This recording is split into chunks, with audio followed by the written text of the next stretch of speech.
Ассаламу алейкум рахматуллахи та'ала ва баракатуху. Бүгінгі уағыздың тақырыбы еліміз бойынша білесіздер, барлық мешіттерде бір мезгілде бір тақырыпта уағыз айтылады. Біз осыған иншалла қазір осыған қол жеткізіп отырмыз. Бүгінгі уағызымыздың тақырыбы садақа, хайыр ихсан, берекенің кілті деп аталады.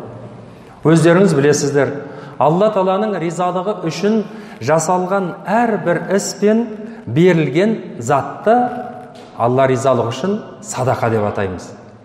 Қасиетті Құраны Кәрімнің өзінде 200 жерде адамдарға қол ұшын беріп, мұң-мұқтаждың қажетін өтеп, соған көмек қолын созған, садақа берген адамдар және садақа берудің сауабы жайында айтылады.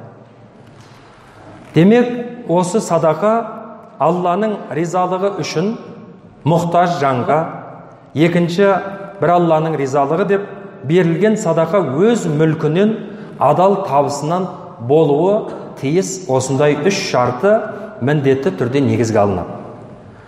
Ал енді бүкіл тіршіліктің иесі, барлық дүниенің де иесі ол жаратушы Алла. Қасиетті Құраны Кәрімде мынадай бір аят бар. Пайғамбарымыз Мұхаммад алейхиссаламға «Құлиллахумма маликал мүлк». Айт ей Мұхаммед, уа Алла, баршасынан ұлық болған тіршіліктің падишасы Алла. Ту'тил мүлка ман таша ва танзи'ул мүлка мимман таша. Сен қалаған пендеңе патшалықты да бересің. Алла Тағала өзің қалауыңменен қалаған кезіңде оны кейін тартып та аласың. Ва танзи'ул мүлка мимман таша ва ту'иззу ман таша ва тузиллу ман таша. Бұнда мағынасы көсір қылып, үйіп төгіп байлықты да дүниені де бересің. Сынап, қалай жасайды екен? Дүниені көтере алады ма екен? Байлықтың қадіріне жетеді ме екен? Несібе де, дүние де, Алланың берген дәулеті де, әуметі де бұл сынақ екендігін білелім екен деп берген дүниені қалаған кезіңде оны кейін қайтарып таласын дейді. Биядикал хайр, барлығынан сенің құдіретіңде. Иннака аля күлли шейін қадир. Сен ғана барлық нәрсеге қадір, лайықтысың деп пайғамбарымыз Мұхаммад саллаллаху алейхи ва салламға адамдар дұға еткенде, уа Алла, тіршіліктің баршасы сенің қолыңда, қаласаң бай қыласың, қаласаң падиша етесің, қаласаң адамды қорда қылып қоясың деп Алла Тағалаға дұға етіңдер деп біз пенделерін есімізге салады. Қасиетті Құраны Кәрімде мынандай бір аят бар. Ва фи амвалихим хаққул лиссаили вал махрум, садақаллахул азим. Олардың, яғни адамдардың малдарында қайыршының да және сұрауға намысы жібермей жүрген жарлының да ақысы бар дейді.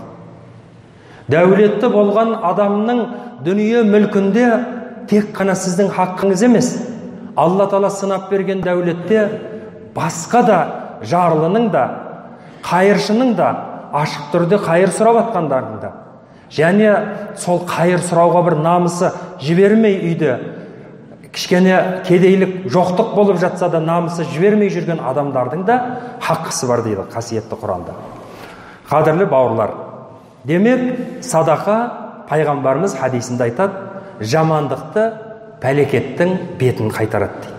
Садақа сөзі бұл шынайы адамның шын көңілден, шын жүректен атқарылатын ерікті амал. Міндеттелініп қойылған емес, бірақ адам еркіменен жасағандықтан, өзінің қалауыменен, өзінің дүниесінен, мүлкінен хайыр ихсан қылып, адамдарға қол ұшын бергендіктен аталуының негізгі мағынасы сол, садақа деп аталады. Садақа деген арабтың тілінде мина садақа, сыдық, шын көңілден, шынайы ниеттен деген сөз. Ал енді пайғамбарымыз саллаллаху алейхи ва саллам сахабаларына және кейінгі үмметке үлкен өнеге қалдырды. Сіздер садақа беріңіздер, хайыр ихсан жасаңыздар. Адамдардың сүйіспеншілігіне жетудің жолы сол. Сондықтан да ислам дінінің әділеттігі мен туралығы пайғамбарымыз заманына дейін бай болған адам, жарлы болған адамның ісіменен, күнделікті тіршілігіменен шаруасы болған емес. Ислам келді, теңдікті алып келді. Дәулетті адам мұқтаж болған адамдарға қол ұшын берсін, кішкене қоғам сәл теңесе бастасын. Ашығып жүрген адам болмасын, оның да несібесі бар. Сізге берілген дәулетте хаққысы бар деді. Пайғамбарымыз алейхиссалам құлдықты жойды. Өйткені құл болу тек қана жаратушы Алла Тағалаға. Адамдардың басы байды оның еркі мен тағдырына иелік етуге адамның ешқандай да құқысы жоқ екендігін жеткізді. Сондықтан да дінімізде пайғамбарымыз саллаллаху алейхи ва саллям айтады, садақа Алла Тағаланың ашуын қайтарады депті. Абу Хурайра радиаллаху анхудан риваят қылған хадисте қала Расулуллахи саллаллаху алейхи ва саллям ас-садақату тутфиу ғадабар рабби ва тадфау майтатас-суи ахражаху Тирмизи. Садақа Раббыңның ашуын басады және жаман өлімді қайтарады дейді. Біз тағдырға иман келтірген пенделерміз. Тағдыр сонау маңдайымызға жазылған дүние Алланың қалауымен болатындығына біз күмәнсіз иман келтірген пенделерміз. Бірақ пайғамбарымыз алейхиссалам айтады, кей сәттерде адамның тағдыры да жақсы жағына қарай өзгеруіне адам өз себепкер бола алады дейді. Өйткені сізге бір болайын деп тұрған бір пәлекеттің алдын алып, садақаны сауымды халқымызда айтқандай беріп жатсаңыз, сол пәлекеттің бетін қайтарып тұрады. Және пайғамбарымыз алейхиссалату вассалам хадисінде айтады, сіздер садақа берсеңіздер, ағайын туыстарыңызға қол ұшын берсеңіздер, солармен жақсы болсаңыздар, Алла Тағала өмірлеріңізді ұзартады дейді. Сіз садақаңыз арқылы, шынайы ерікті амалыңыздың арқасында, ағайын туысыңыздың арқасында бір сүйіспеншілікке кенелесіз. Сонымен сізге Алла Тағала тағы да бір бұйырған, маңдайыңызға жазылған несібелі өмір болса, өміріңіздің де ұзартылуына сол сіздің жасаған қайырыңыз бен садақаңыз себеп болады дейді. Анас ибн Малик былай деп жеткізеді, пайғамбарымыз саллаллаху алейхи ва саллям, Алла Тағала жерді жаратқан соң, жер қатты сілкіне бастады дейді. Осыдан кейін таулармен оны бері кетті. Жер қимылдамады. Сонда періштелер, уа жаратушы Алла Тағала, Раббымыз, таулардан да күшті бір зат бар ма өзі деп сұрады. Сонда Алла субханаху ва тағала таулардан күшті етіп темірді жараттым депті. Ал енді темірден де күшті нәрсе бар ма деп сұрағанда, темірді де қайнатып идіретін отты жараттым. Оттан да күшті нәрсе бар ма деп сұрағанда, отты да сол қызып тұрған шоқты да өшіретін суды жараттым деп. Ал енді сол суды да өз еркіне қарай бұрып ағыза кететін онан да күшті желді жараттым. Бірақ олардың барлығынан да күшті етіп адамды жараттым. Ол адам оң қолыменен садақаны берген кезде, сол қолы білмей қалған амалды жасаған кезде, ол барлық нәрседен де күшті деп. Көрдіңіз бе жамағат? Демек, адамның шын жан дүниесінен, шынайы көңіліменен жасаған садақаның мөлшері мен өлшемі маңызды емес, оның шынайы болуы маңызды. Шынайы жасаған садақаңыз сіздің өміріңізге, тіршілігіңізге пәлекеттің бейкін қайтарып, Алла Тағаланың ризалығына бөлейді екен.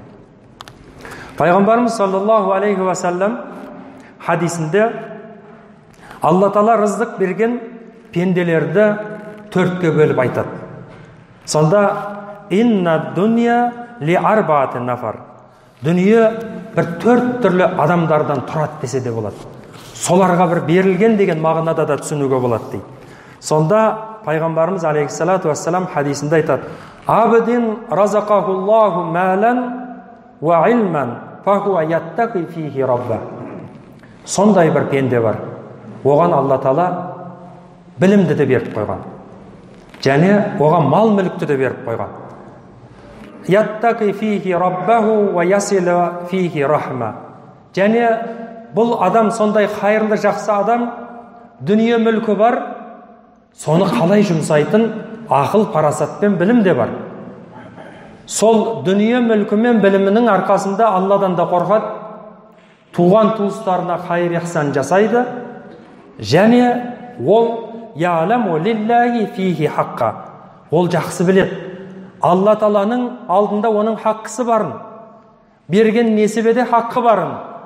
Алла Тағала ілім берген болса, сол берген рызықта да Алла Тағаланың хаққысы барын дейді.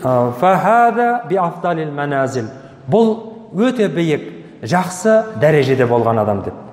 Және екінші бір пендені салыстырып айтады Алланың елшісі Расулулла. Ол Алла Тағала оған ілім берген, бірақ дүние бермеген. Рызық несібеге Алла Тағала қарыздар, ілім бар, дүние жоқ. Шіркін ол адам не деп айтады? Ниеті таза. Егер маған Алла Тағала дүние бергенде, дәулет бергенде, мына ілімімменен бір тиынын да исрап қылмастан, лайықты орнына жұмсап, қадірін білер едім деп айтады.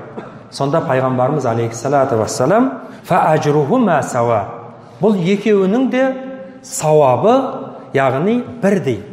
Бірінші адамда ілім мен дәулет болды, Алла Тағала сынап берді, дұрыс орнына жұмсады. Екінші адамда білім бар, бірақ дәулет жоқ, ниеті таза болғандықтан екеуі де бір тең дәрежедегі сауапқа ие адамдар. Үшінші таптағы адамды пайғамбарымыз түсіндіреді. Алла Тағала оған дәулетті беріп қойған, бірақ өкінішке орай оған ілім бермеген.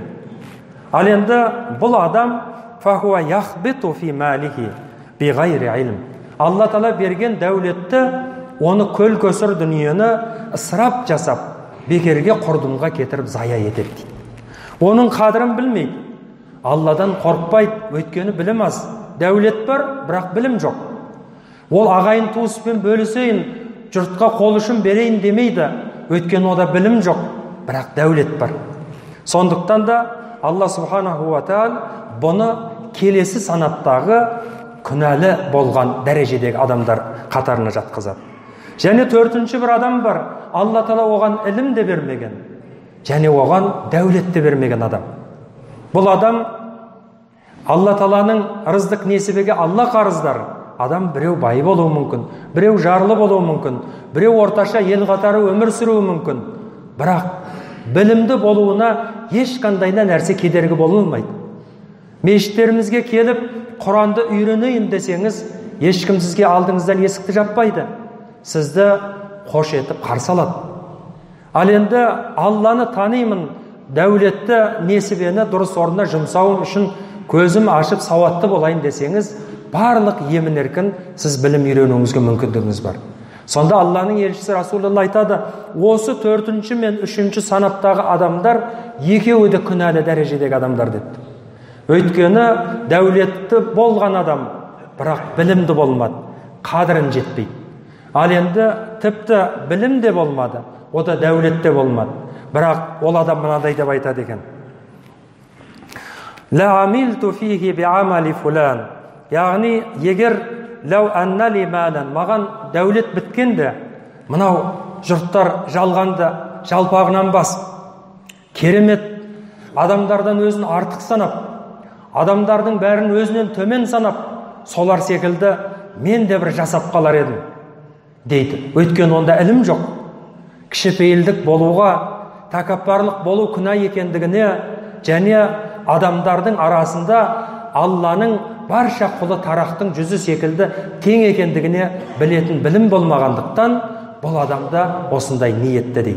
Сондықтан құрметті жамағат, міне пайғамбарымыз алейхиссалату вассаламның хадисі, және исламның тура ізгіліктің жолы, сізге сынап берген дәулетті, сізге берілген Алла Тағаланың неғметтің баршасында басқа да адамдардың осында хаққысы барын үнемі жадымыздан шығармауымыз керек екен. Біздің қоғамымыз жақсы қоғам.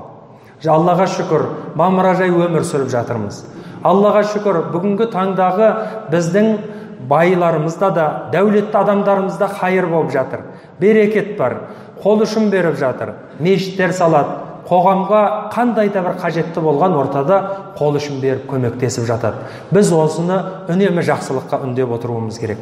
Біздің қоғамымыздағы өзара бірлігіміз, ынтымағымыз осы тыныштығымыздың берекетін, қадірін жақсы білуіміз керек, құрметті жамағат. Елбасымыздың көптеген бастамалары да осы халқымызды өзің өзгеріңдер айналайын, және өздеріңізден бастаңыздар деп үлкен халқымызға, елімізге үндеу тастап отыр. Қасиетті Құранда мынадай аят бар: «Инналлаха ла юғаййир ма би қаумин хатта юғаййир ма би анфусикум». Алла Тағала сендерді өздерің өзгермейінше айнала төңірегіңізді өзгертпейді деген аят бар. Өзіңіз өзгермесеңіз, жанұяңыз өзгермейді. Айнала төңірегіңіз, сіз араласып отырған қоршаған орта өзгермейді. Сондықтан бірінші жауапкершілікті адам өзінің өзгеруінен бастау керек екен. Сонда барып осы қоғамға мен не беремін? Қоғам маған емес. Осы елге, халыққа мен не беремін? Біреулерді жазғырып, біреудің тіршілігін, біреудің қандай да бір болып жатқан нәрселеріне әртүрлі пендешілікпен қараудың орнына Алла Тағала рыздық бергендерге Алладың жақсылығы мен қайыр берекетін тілеуіміз керек екен. Бүгінгі жұма баршаңызға мүбәрәк болсын. Уақытымыз да жақындап қалды. Алла разы болсын, құрметті жамағат. Алла Тағала елімізге, жұртымызға Алла амандық берсін. Халқымызға Алла Тағала бірлік берсін, ынтымақ берсін. Алла Тағала жамағатымыздың бірлігін берсін. Біздің халқымызда бүгін ғана мұсылман болған ел емеспіз. Біз сонау 12 ғасырдан бері саналы түрде ислам дінін мейірімділікпен, өзара бірліктің, ынтымақтың арқасында адамдардың арасында сондай теңдікті қалыптастырған дінімізді жан дүниемен қабылдаған халықпыз. Алла Тағала осы хақ дінімізде Алла қуат берсін. Жастарымызға адаспайтын иман берсін, инсап тауфиқ берсін. Қарияларымызға Алла Тағала күш қайрат берсін. Елімізге, жұртымызға Алла амандық берсін. Елбасымызға Алла Тағала қуат берсін. Жақсы істеріне Алла тауфиқ болсын иншалла. Иншалла осы жамағатымыздан құлшылығын, сауабын Алла екі дүниенің хайыры, берекетін Алла нәсіп еткен болсын. Ва ахири давана анилхамдулиллахи раббил аламин. Бирахматика я архамар рахимин. Аллаху акбар.